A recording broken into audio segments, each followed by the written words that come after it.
గతంలో చేసుకున్నటువంటి పుణ్యరాశి అపారంగా ఆయన ఖాతాలో ఉంది. అది ఈ జన్మలో ఏమైపోతుందంటే ఖర్చే అవుతోంది. ఇలా పెట్టింది లేదు, ఈశ్వరుడి దగ్గరికి వెళ్ళింది లేదు, తిరిగి ఖాతాలో పడింది లేదు.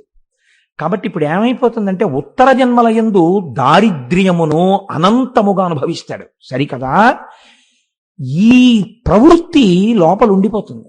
ఉండిపోవడం వల్ల అధోయోనులలోకి వెళ్ళిపోతారు, నానా కష్టములు పడిపోతారు. అందుకే ఐశ్వర్యం ఉండడం ఎప్పుడూ తప్పని శాస్త్రం చెప్పలేదు. నీకు ఐశ్వర్యం ఉండాలని కోరుకో, ఎంత డబ్బైనా సంపాదించు, ఏం పర్వాలేదు, న్యాయార్జితమైన సొమ్ము ఎంత ఉన్నా ఇబ్బంది లేదు.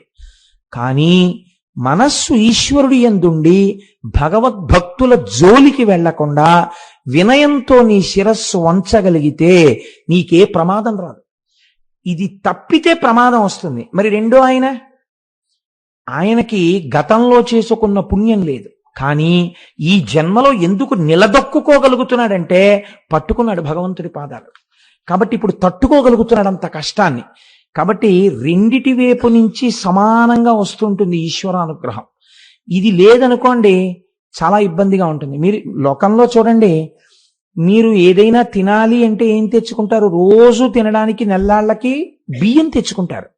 తెచ్చుకున్న బియ్యాన్ని కంచంలో పోసుకుని కందిపప్పు వేసుకుని తినరుగా, ఉడికించుకుని తినాలి. ఉడికించుకోకపోతే మీరు తినడానికి ఆ బియ్యం పనికిరావు. అలాగే ఇక్కడ మీరు సంపాదించినటువంటి ఐశ్వర్యం గత జన్మలలో పుణ్యాన్ని ఖర్చు చేస్తుంది.